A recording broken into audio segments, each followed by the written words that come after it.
The Coach Mofield Show is brought to you by the Kentucky Land Company of Irvington. If you're looking for a little slice of heaven to plant your flag and call your own, give them a call at 547-4222 or check out their webpage at ky-land.com. Hello, Green Wave Nation. We're back for another week of senior spotlights, and today we're honored to sit down with senior Ethan Spencer. How you doing, Ethan? Pretty good. Welcome to the show. I'm doing good. I guess we'll kind of start out, kind of tell us like when you got into football, how long you've been involved in it, and then what your role on the team is this year. So I started tackle football in second grade at my elementary school at St. Bernard up in Louisville.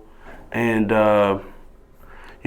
my spot on the team this year, I've been playing since sophomore on varsity. So I went from right tackle on varsity to right guard last year, and then now I'm playing right tackle again. Awesome. So you've been doing it for a while. Mm-hmm. I guess we'll kind of veer off football for a minute. Mm-hmm. If we jump in the truck, we're riding down the road. What are you turning on the radio if you got to pick? I mean, all my friends listen to rap, but I like to listen to country. Yeah. So, Cody Johnson, a little bit old country, Hank Williams. Oh, you like the good stuff. Mm-hmm. Okay. Lil Waylon. Mm-hmm. Oh, yeah. Now, oh, yeah. Well, now we're talking. So we're riding around. Now we're hungry. If you can pick anywhere, where are we going to eat and what do you get? Well, Coach Mofield just mentioned McDonald's, so we like to go there after games and stuff, so Taco Bell. So the Golden Arches or Taco Bell. What's your go-to meal? Which one? Either one. I get the Craven boxes at Taco Bell, and I'm on the $5 combos at McDonald's right now since it's cheap. You get a little selection. Yep. Yeah, I got you. Yep. So when you're not playing football, what are you doing in your free time? I play video games sometimes. I also hang out with my girlfriend, but a little bit of schoolwork too. Yeah. What's your favorite game? Well, we used to play Fortnite all the time, but now we're playing like GTA and stuff. Okay, I got you. What's it, like you said, you've been playing for years now. Now you're to your senior year. What's it mean to you to be a part of the Green Wave football program? I mean, I've been in it since I got here in fourth grade, tackle football in elementary school and everything. I've been playing with Wyatt Rainey since we were little, so it's just a whole pride thing. He talks about pride all the time. It really is a factor. Yeah. It really is. Well, it becomes a brotherhood, doesn't it?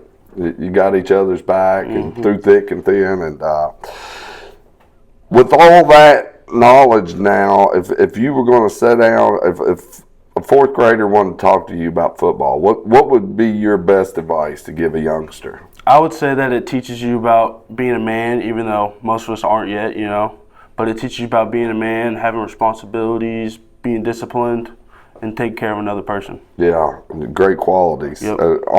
And that's the thing, is it on and off the field, Yep. It applies, doesn't it? Yep. So it won't be long. Y'all are already moving towards halfway in the season. The same will be for your senior year. You'll be down on Hamilton Field getting your diploma. After you graduate, what's life looking like right now for Ethan going forward? Well, I'm looking at a couple schools. Murray, Moorhead, and Center College is my top pick right now. But if it's not that, then I'll probably be going to a trade school and start working early. Okay. What kind of degree or I want to go for something business, and I've been on a bunch of visits to Center now, and they have a good business program, good football program, a winning football program. So. Awesome. Well, Ethan, we thank you for coming on the show, and we wish you the best of luck for the rest of the season and all you do. So thank you. All right. We'll be right back. Today we've got the honor of sitting down with senior Cory Cummings. Welcome to the show, Cory. It's a pleasure. Nice to meet you. How you doing? I'm doing fantastic. Awesome. Kind of tell us about how you got into football and how long you been playing and what your role on the team is this year. It all started in middle school. I wanted a new interest in sport. It was in between football and basketball. Now I watch a U of L and Clemson game between Lamar and Deshaun Watson. It strikes something in my heart to want to play football. So it all went from there. Yeah, those were pretty good players back then, weren't they? Top of the athletes. Yeah. So, kind of veer off football for a minute. We jump in the truck.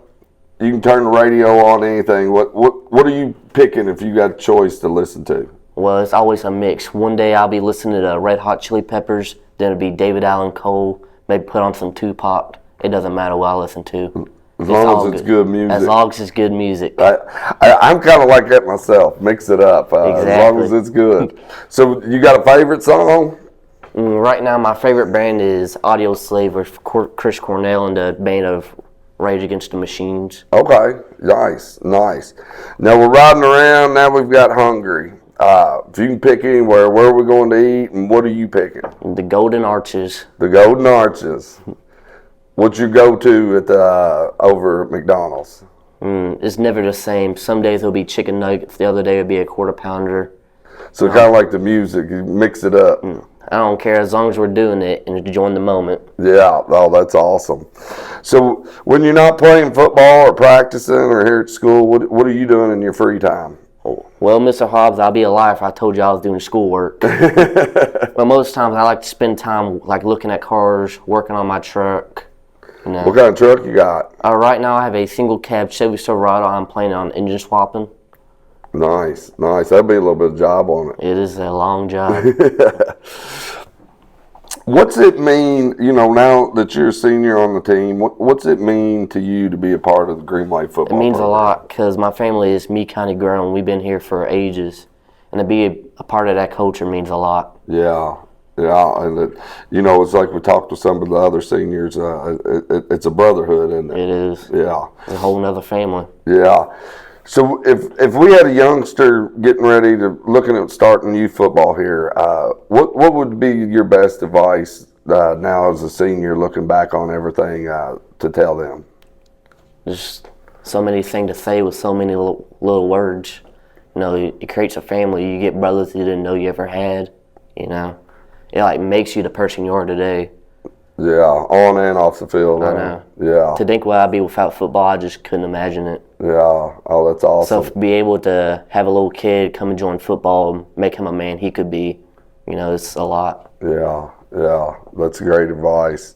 The year's flying by. It won't be long. You'll be walking the line, graduating. What do you see in your future after graduating? I believe I'm going to University of Louisville, get a degree in sports marketing, work with all the professional teams, like social media, advertisement.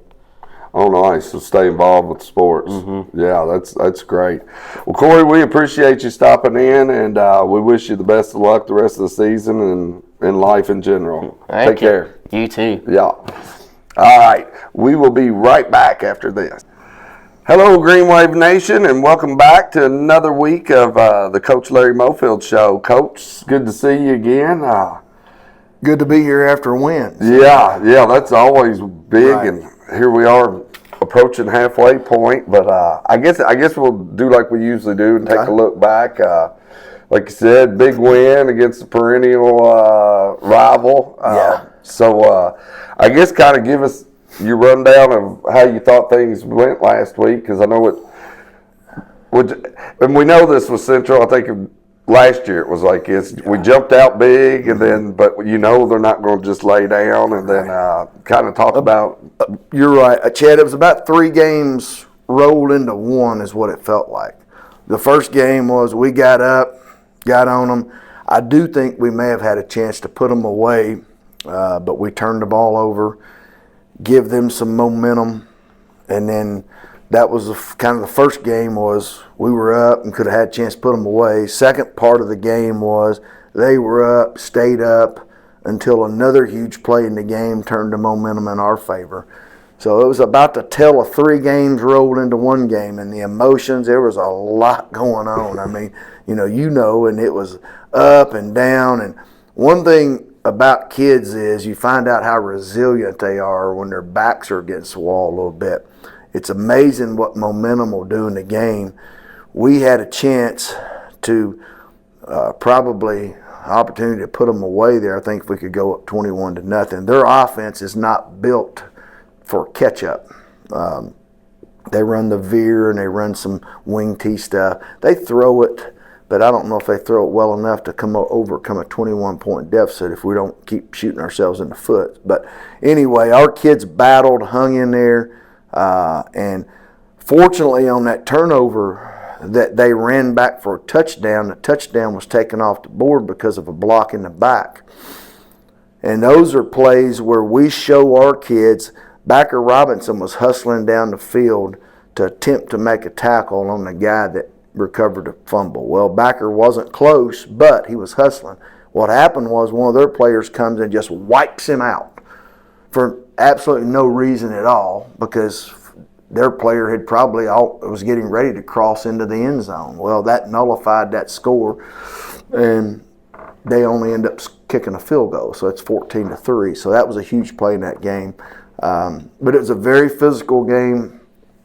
The people that were at the game last week could see they had to be close to 300 pounds up across the front. They had some size. Unbelievable for a high school football team. But Central's always been like that. I said that last week. I thought their fullback ran hard, but I think defensively we played pretty dang well. I mean, especially against a team that outsizes you like that. But I thought our defensive line controlled the front. They never hit us on any. They hit us on one big pass play down the middle. I thought our defensive back safety was there, but just went up and made a play. You know, we do have to do a better job of guys are going to get their hands on the ball, but it's what you do when they get their hands on the ball. Pull an arm down or knock it loose. You know, you have to.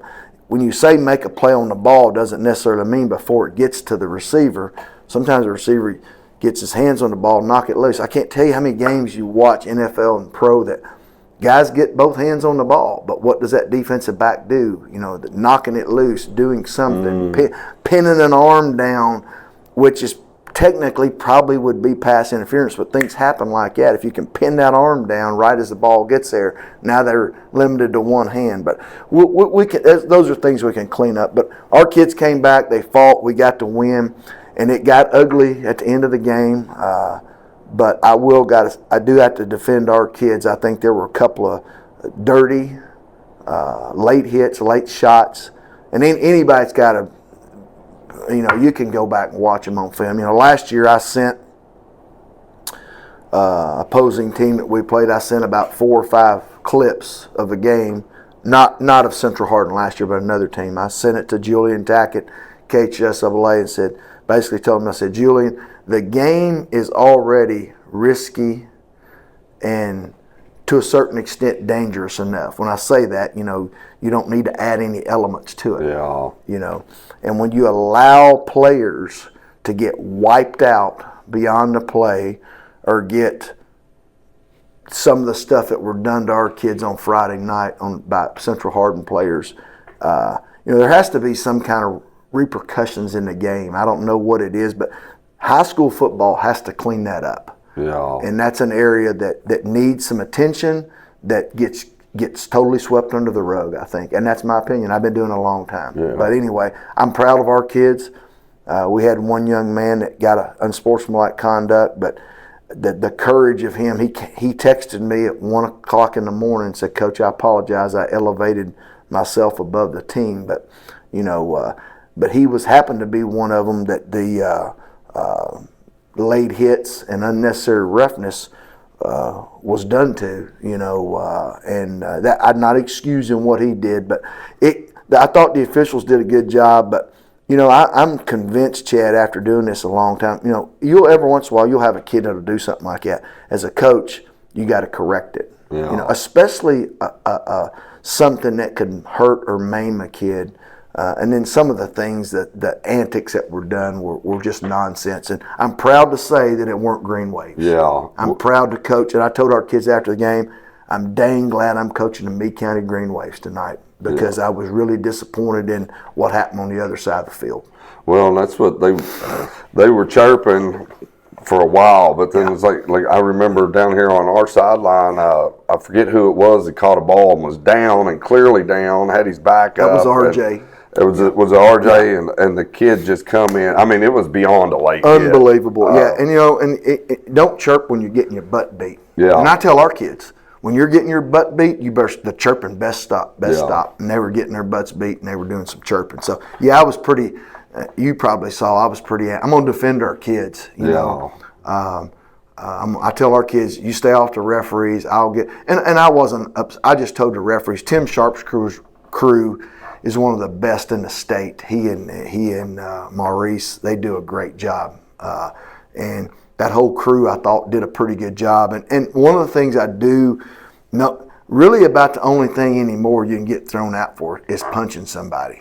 Which to me, the ironic thing is you could go up behind somebody and wipe them out and get a 15-yard penalty and hit somebody a whole heck of a lot harder than punching somebody with full gear on. I've never seen a punch in a football game. I don't think nobody should punch, but a punch against a football helmet is dumber for the person throwing the punch, you know. But anyway, there's things we got to clean up, and I'm not real smart, but I got enough common sense to know that those things in the game of football and the high school level is the single hardest to clean up because, you know, you can go back and watch. But when you go back and watch film, you know, from the KHSAA standpoint, don't watch it and just say, well, yeah, they were wrong. Yeah. You know, have some teeth in it. But anyway, I'm proud of our kids. I'm proud to coach Meade County kids that had a lot of class last Friday night. Yeah. And, you know, you were talking about the defense, and they had a bend but don't break. Mm-hmm.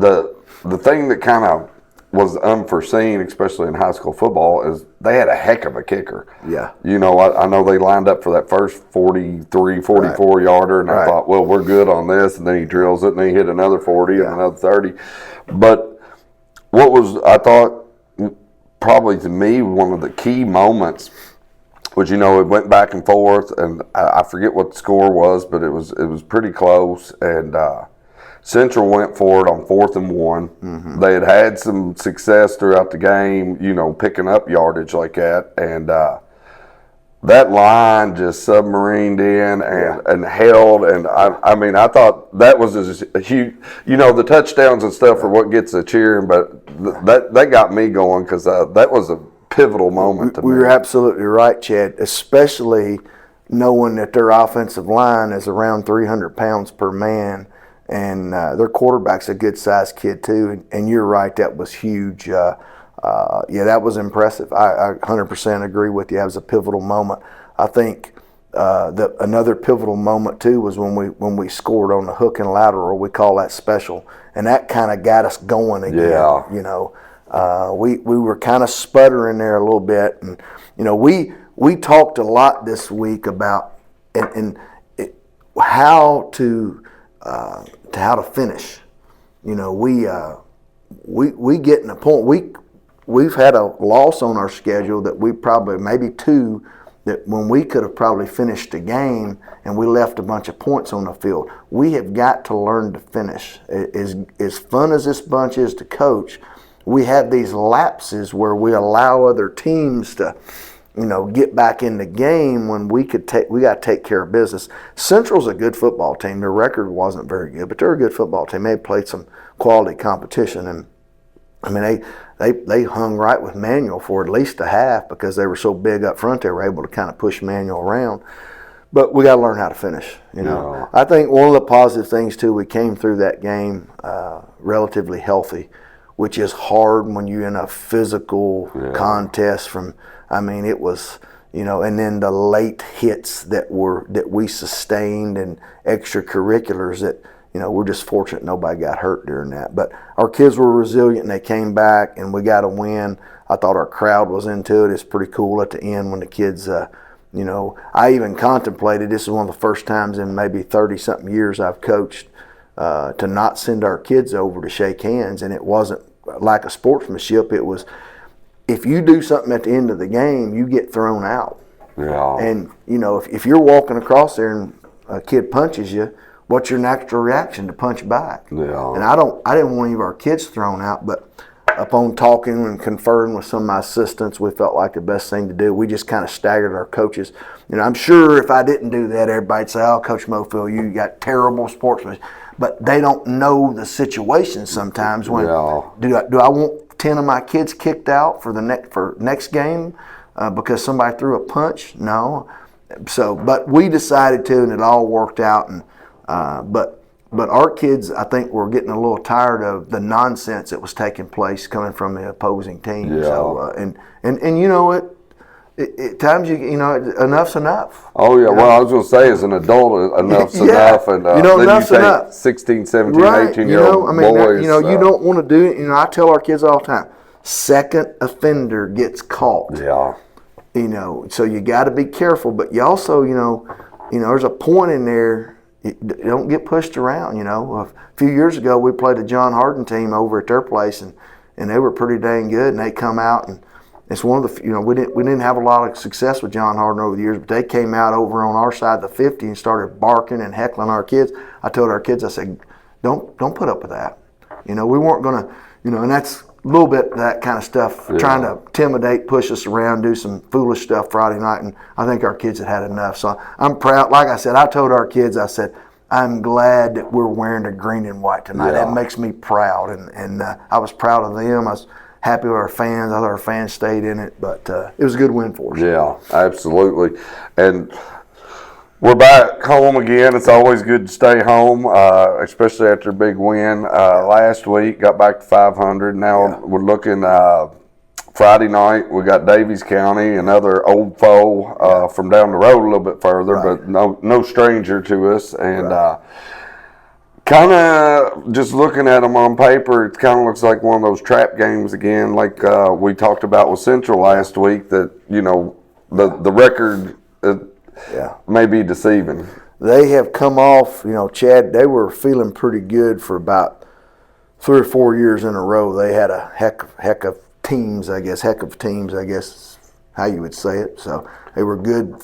And they're still capable of winning games. They've got some good players. They're struggling a little bit, but they've played some good teams too. They've lost to some pretty dang. Owensboro's an outstanding team they lost to. They lost to Ocath. So they've lost to good football teams. And you're right, it could be a trap game. Our kids have got to learn to take care of business. We know what they're going to do on offense. We know what they're going to do on defense. We got to make plays. We got to know our assignments. We got to be in the correct position. And we harp on fundamentals all the time. And whether it's in the secondary or as wideouts or linemen, you have to do those things. If you're not reading your keys, if you're not in, and some of it's as little as a stance. If you're in a bad stance as a defensive back, your hips are high and you've hunched over, and the next thing you know, a guy's gone by you. We got to do a better job at that, and there's some point, you coach, kids got to buy in. You got to do it. Yeah. And our problem right now, a little bit in the secondary, we got a lack of depth, and it could mean that could mean having to make some adjustments or bringing a younger kid up or dropping a linebacker back there. Wyatt Rainey's a kid that, before he got hurt, he's capable of going back there and playing in the secondary somewhere. But we got to have a little bit better play from our secondary guys, I think. Tackling and knowing their assignment, technique, and doing those things. And I think that, we have experience back there. We're not rookies back there. We got to do a better job. And then offensively, we have got to figure out how to finish the game, when you got, because again, it goes back to people watching this will say, Coach, you say that every week, but it's the truth. Our experience, our veterans are on the offensive side of the ball, most of them, and they played together last year. Our offensive line has had a pretty good season. We got to learn to finish games. We got to maintain possession of the ball. We have to catch the ball.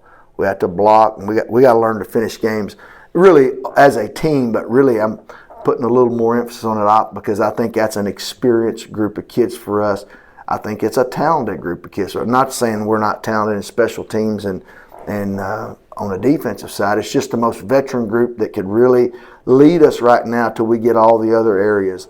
And with that being said, I think our special teams is really, again, I said it last week. Coach Trotter took a little grief on that first week, but man, he's really got those special teams ironed out. We've blocked some extra points. We've done a lot of good things in that. Well, that one, I don't think I've ever seen that on any level. Was it Thomas? Yeah, Thomas. Yeah, that basically tackled the ball out of the placeholder. I think that kicker was like, and I don't blame him. I mean, you don't want to. I mean, that could be a dangerous situation, not because Thomas caused it, just because the snap was bad and he blows through there, and if the kicker runs through there and tries to kick it and breaks something, so I don't really blame that kicker. No, but I don't think I've ever seen that before. It's a shame you couldn't run it back in high school because he could have just picked it up. Right. But I think we've gotten better on the special teams. I think our defense has played well, and our offense is capable of doing a lot of good things because we have some playmakers out there. I think we'll get White Rainey back here in a week or so, and you add him back there with RJ, and RJ is really running the ball well. And I told you before we went on the air that RJ's moved in here from Fort Knox, and man, you talk about a great transfer. Not only is an outstanding football player, he's an outstanding character young man. He doesn't say a lot, but he leads with his ability. He plays hard. He practices hard, and he's always falling forward. I noticed that after you said that after the last game that whether it's a 1 yard pickup or a 10-yard pickup, he's always falling forward, and he's got really good vision. And you can't coach that. I've seen backs that have the ability and no vision, and they're not very good back. He's a back that's got good vision, and he sees, he knows where to run. He sees the angles, the blocks, and he understands what we're doing. So, and he's got good hands. He could play linebacker for us too, but we're trying to get him, if you're going to carry the ball 20, 25 times a game, you probably don't need to go over and play 10 or 15 plays. You just don't. I mean, again, it goes back. It's a physical game, and 6A football is, it sounds kind of silly, but it's big boy football. That's just a reality. Not to say it's not physical, but you just got more, you got your numbers. I mean, Central Hardin is almost 2,000 kids in the school. Henderson County is probably 2,000 kids. You got 2,000 kids, and you got 1,000 boys. You're probably going to find, that's just like Central Hardin. Where do they get 6'5", 300-pounders walking around they're everywhere. They're standing on the sideline. Anyway, I was proud of our kids, thank you to fans for coming out and supporting and staying in it and believing in our kids. Come out and support us again, Friday night. I guess 7:30. It's going to be 8. Or 8. I'm glad you asked. It's going to be 8. Oh, that's right. Because we split that's one of those where when you have a central time zone team, you split. So it'll be 8 o'clock kick. It is going to be warmer. We do some things with hydration. Coach Joyner's done a good job with hydration. When we had a little issue that one game because we didn't use the same method. That wasn't his fault. It's probably my fault, but we've gone back to his methods. So and some things that he does to get the kids hydrated. When he does, we don't have any issues with cramps. But 8 o'clock, sun will be down, I think, by that time. We've been fortunate the humidity hasn't been off the chart. It is going to be in the 90s, but I don't think the humidity is as oppressive as it has been. So, it should be a good game. Like I said, Daviess County they have some players. And if we don't handle those players and handle their schemes, it could be a long night for us. But on the flip side, if what I challenge our kids to do each week is get better.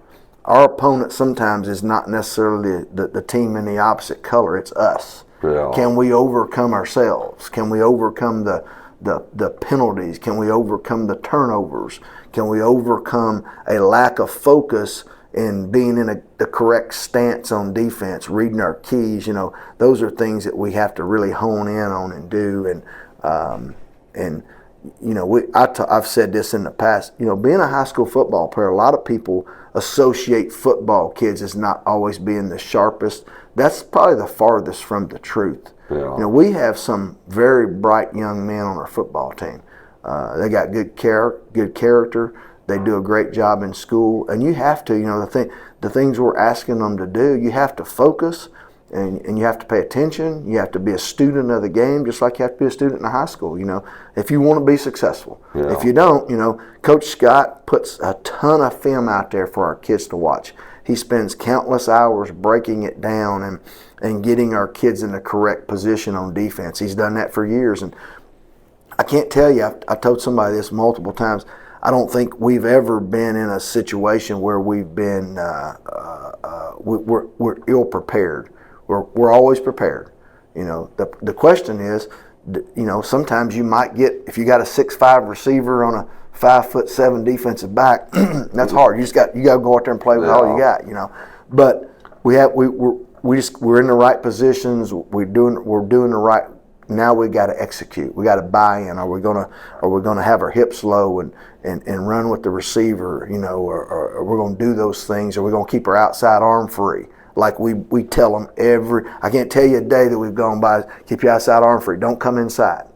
You know, same on offense. You know, Coach Kirk's coaching them to do the same thing, and all our coaches are. Now we got to execute it. Yeah. And we're not perfect either as coaches. Sometimes we make mistakes. We're only human, but we got to do those things in order to be successful. And if we can do that, we got a chance to win. You know, I feel good about us in all the games that we play if we'll compete. Yeah. You know, obviously sometimes things have to go more right than others. You know, you can get by with a mistake or two against some teams, but down the road it'll be a little harder to do that. Yeah, and with district coming up around the corner and everything else. Right. Well, Coach, we wish you the best of luck Friday night, and Green Wave Nation, get out here. You heard him at 8 o'clock down on Hamilton Field. Let's welcome Daviess County to Death Valley and root these Green Waves on to another victory. We'll see you then.